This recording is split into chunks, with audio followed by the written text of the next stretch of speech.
हर हर महादेव। आप सभी का अपने चैनल लव यू जिंदगी में तहे दिल से स्वागत है। आप सुन रहे हैं सुहानी सी एक लड़की को 49वां भाग। अब तक आपने सुना कि सुहानी को रोते हुए देखकर ट्रैफिक पुलिस ने उनका रास्ता रोक लिया है। अपना घर अपना परिवार छोड़ने का क्या दुख होता है, ये तो कोई सुहानी से पूछे। अभी शादी का एक दिन ही बीता था। अपने घर में आकर उसे ऐसा लगा जैसे कि वो सालों का सफ़र तय करके आई थी।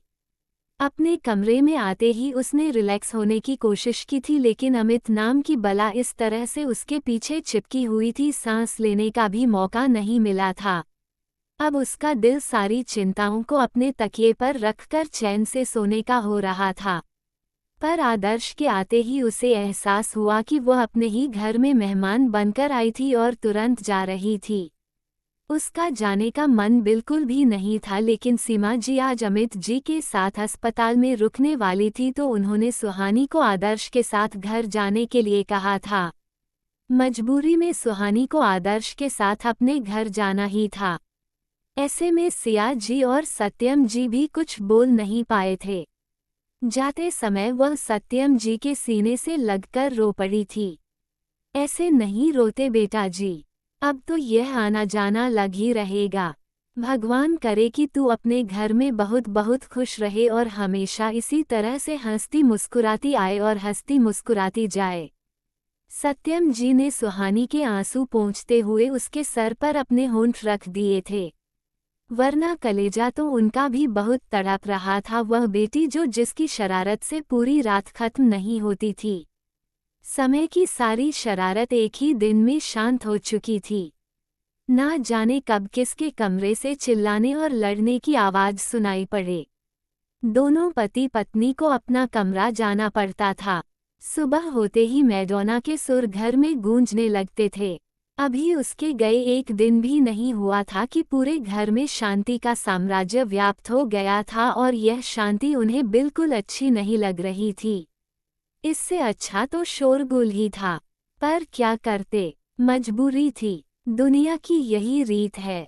चल जल्दी जा, कम से कम तू सुबह सुबह यहाँ नहीं रहेगी तो मेरे कान दुखने से बच जाएंगे। कसम से आज बड़ी सुकून की नींद आ रही थी, लेकिन उसी वक्त तूने फ़ोन कर दिया। अब से मैं मोबाइल भी साइलेंट पर करके सोऊंगा। समय ने उसकी गाड़ी का दरवाज़ा खोलते हुए कहा, जिस पर सुहानी ने घूर कर उसकी तरफ देखा। मैं ऑटोमेटिक प्लेयर लगा कि जाऊंगी ताकि 6 बजे ऑटोमेटिकली बजाना शुरू हो जाए। सुहानी ने भी मुंह बनाते हुए कहा। उसकी बात सुनकर सब खिलखिला कर हंस पड़े। चलो, अच्छा हुआ कि तेरे मुंह में तेरी जबान अभी बची हुई है, वरना जिस तरह सुबह तूने मुझसे धीरे धीरे बात की है, मैं तो सोच रहा था कि अपनी आवाज़ यही छोड़कर चली गई है। खैर, इस वक्त अपने साथ लेते जा। समय हंसते हुए बोला। भाई, गाड़ी में बैठने से पहले सुहानी समय के गले लग गई। समय की आंखों से आंसू बहने लगे। मेरा दिल नहीं करता सुहानी कि मैं तुझे जाने दूं। बस जल्दी जल्दी आती रहना, भूलना मत। मैं फ़ोन ऑन करके रखूंगा। तुझे जब भी कोई ज़रूरत होगी ना, तो मेरे को फ़ोन कर लिया करना। समय सुहानी को अपने सीने से लगाए हुए भरे गले से बोल रहा था। सबसे मिलने के बाद आदर्श ने अपनी गाड़ी आगे बढ़ा दी। आदर्श गाड़ी ड्राइव कर रहा था। सुहानी उसके बगल वाली सीट पर बैठी हुई थी। रास्ते में वह रोती जा रही थी। आदर्श ने टिश्यू पेपर का डब्बा निकालकर उसके सामने रख दिया था, लेकिन जिस हिसाब से सुहानी के आंसू बह रहे थे, उस हिसाब से इस डिब्बे का अगले 2 मिनट में खत्म हो जाना तय था। आदर्श सुहानी से बात करना चाहता था, लेकिन सुहानी की ऐसी हालत देखकर इस वक्त उसने कुछ भी ना बोलना ही सही समझा था।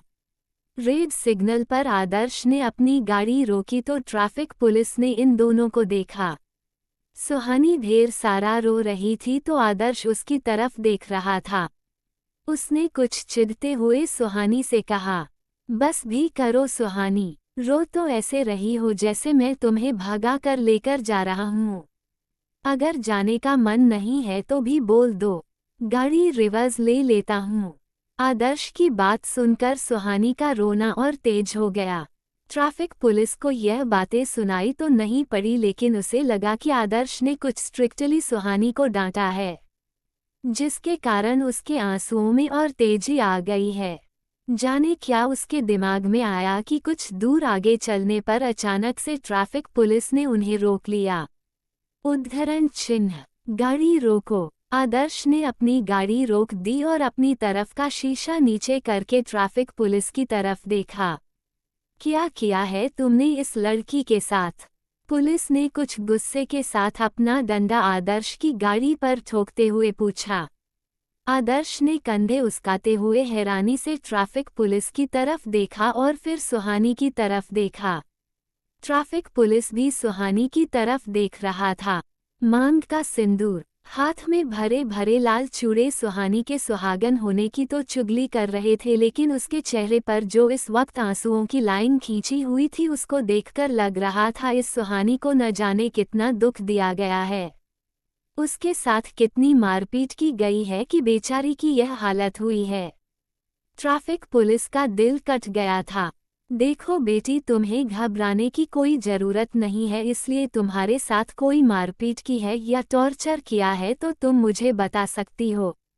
अभी तुरंत इसको हवालात में लेकर जा सकता हूँ, ट्रैफिक पुलिस ने कहा। लेकिन सुहानी को सुनाई कहाँ दे रहा था।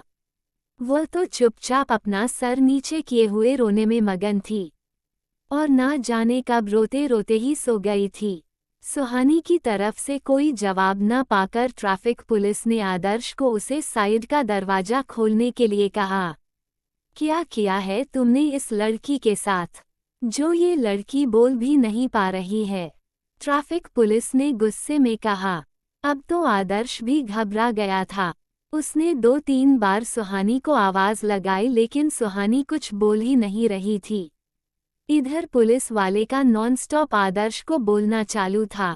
माँ बाप अपने कलेजे का टुकड़ा तुम लोगों के हाथ में इसलिए देते हैं कि तुम लोग उसे फूल की तरह सहेज कर रखोगे, लेकिन तुम लोग अपनी हरकतों से बात नहीं आते। पर मैंने किया क्या है? आदर्श बेबसी से मिन्निया। मैंने खुद अपनी आंखों से देखा कि तुम लड़की को डांट रहे थे। तुम अपनी बीवी को भी अपनी मर्जी से, उसकी मर्जी के खिलाफ कहीं लेकर नहीं जा सकते। क्या तुम्हें नियम कायदे कानून मालूम नहीं है? मैं उसकी मर्जी से ही लेकर जा रहा था। मर्जी से लेकर जा रहे थे तो वह इतना रो क्यों रही थी? देखने में तो अच्छे खासे शरीफ घर के लड़के लगते हो, फिर यह हरकत। एक के बाद एक ट्रैफिक पुलिस का सवाल आदर्श से हो रहा था और वही आदर्श सुहानी को जगाने की कोशिश कर रहा था। ये शायद थकान के कारण गहरी नींद में चली गई है, आदर्श बोला। कहीं बेहोश तो नहीं हो गई? ट्रैफिक पुलिस ने पूछा। अगर इस लड़की ने होश में आने के बाद तुम्हारे खिलाफ एक भी कंप्लेन की ना, इतना जान लेना कि आज की पूरी रात तुम्हारी हवालात में बीतेगी। ट्रैफिक पुलिस से आदर्श को धमका रहा था। अगर यह होश में आ जाएगी ना तो मेरे साथ साथ आपकी भी बोलती बंद कर देगी। आदर्श ने तुरंत पानी का बोतल निकाला और सुहानी के चेहरे पर डाल दिया। सुहानी झटके से उठी। क्या हुआ? अचानक से इतनी बरसात कैसे होने लगी? लेकिन जैसे ही उसकी नज़र आदर्श के हाथ में लिए हुए बोतल पर पड़ी और अपने चेहरे पर और कपड़ों पर गिरे हुए पानी पर, तो उसने गुस्से में अपनी आंखों को छोटी करते हुए आदर्श की तरफ देखा। यह क्या किया आपने आदर्श जी? मेरे नए कपड़े खराब कर दिए। मैंने तो आज सुबह आपको पानी से भिगोकर नहीं जगाया था, मैं तो हल्के हल्के जगा रही थी, लेकिन कि आपने इस तरह से बदला निकाला है। आपने पूरा का पूरा बोतल मेरे ऊपर खाली कर दिया है। ये देखिए मेरे कपड़े भीग गए। अब मैं घर कैसे जाऊंगी? अंतिम लाइन बोलते बोलते सुहानी की आवाज़ रुआंसी हो गई थी। लेकिन फिर भी सुहानी का बोलना नहीं रुका था। वो अपने कपड़ों पर से पानी झाड़ते हुए आदर्श को बेभाव का सुनाई जा रही थी। अब तो ट्रैफिक पुलिस वाला आंखें फाड़े सुहानी की तरफ देख रहा था और आदर्श आंखों ही आंखों में उसे जता रहा था। देख लो, यह है मेरी बीवी। कुछ देर तक जब आदर्श ने कुछ नहीं कहा और गाड़ी भी स्टार्ट नहीं की तो सुहानी ने गुस्से में आदर्श पर चिल्लाते हुए कहा, अब यहाँ मेरा चेहरा क्या देख रहे हैं? घर नहीं चलना है क्या? ये सारी रात यही गाड़ी में बितानी है? अरे ससुर जी सामने खड़े हैं, पहले ये छोड़े तब ना। एक ससुराल से तो विदाई करवा कर लेकर आ रहा हूँ और यहाँ ससुर जी दूसरे ससुराल में ले जाने की तैयारी किए हुए खड़े हैं। आदर्श ने अपने मन में ट्रैफिक वाले के लिए सोचा, क्या हुआ? कुछ बोलते क्यों नहीं? क्या गाड़ी में कोई खराबी आ गई है जो स्टार्ट नहीं हो रही है? सुहानी ने गुस्से में आदर्श पर चिल्लाते हुए पूछा, लेकिन फिर भी आदर्श में कुछ जवाब नहीं दिया। वह ट्रैफिक पुलिस वाले की तरफ देख रहा था और उससे इजाज़त मांग रहा था कि क्या मैं अब जाऊं। सुहानी ने जब उसकी आंखों का एंगल देखा तो उधर ट्रैफिक पुलिस खड़ा था। अब सुहानी ट्रैफिक पुलिस वाले की तरफ मुड़ी, आपने हमें बीच रास्ते में क्यों रोका है? क्या गाड़ी के कागज नहीं है? पहला सवाल पुलिस वाले से करने के बाद दूसरा सवाल आदर्श से उसने किया। मेरे पास गाड़ी के पेपर, इंश्योरेंस से लेकर ड्राइविंग लाइसेंस तक सब सही सलामत है, लेकिन आदर्श ने उसे पुलिस वाले से ही सवाल करने के लिए इशारा किया।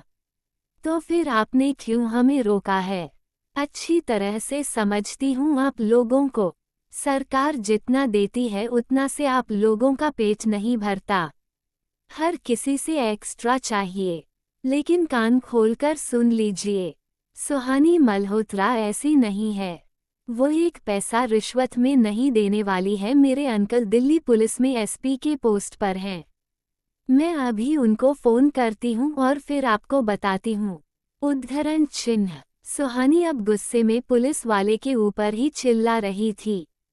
ट्रैफिक पुलिस वाले ने जब सुहानी की यह तेवर देखे तो उसने आदर्श के सामने हाथ जोड़ दिए।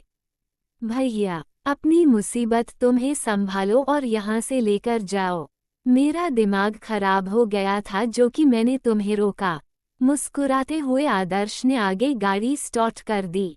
अरे आदर्श जी, मुझे अंकल से इन्फॉर्मेशन करने तो देते, अच्छे से मैं इसे बता देती। सुहानी पीछे मुड़कर ट्रैफिक पुलिस वाले को गरिया रही थी। अरे अरे झांसी की रानी, शांति से बैठ जाओ, बेचारा अपनी गलती की जरूरत से ज्यादा सजा पा चुका है। आदर्श ने अपनी गाड़ी आगे बढ़ाते हुए पीछे मुड़कर ट्रैफिक पुलिस की तरफ देखा और मुस्कुराते हुए बाएं में हाथ हिला दिया, जबकि ट्रैफिक पुलिस वाला हाथ जोड़कर कह रहा था, अभी कुछ ही दिनों के बाद तो ये हाल है, भगवान जाने आगे क्या होगा। भगवान तुम्हें सारी उम्र इस मुसीबत को झेलने की शक्ति दे। यह एपिसोड आपको कैसा लगा कमेंट करके ज़रूर बताएं। वीडियो को लाइक और चैनल को सब्सक्राइब करना बिल्कुल मत भूलिए। स्वस्थ रहिए, मस्त रहिए और यही यूट्यूब पर मिलते रहिए। मिलते हैं अगले भाग के साथ। हर हर महादेव।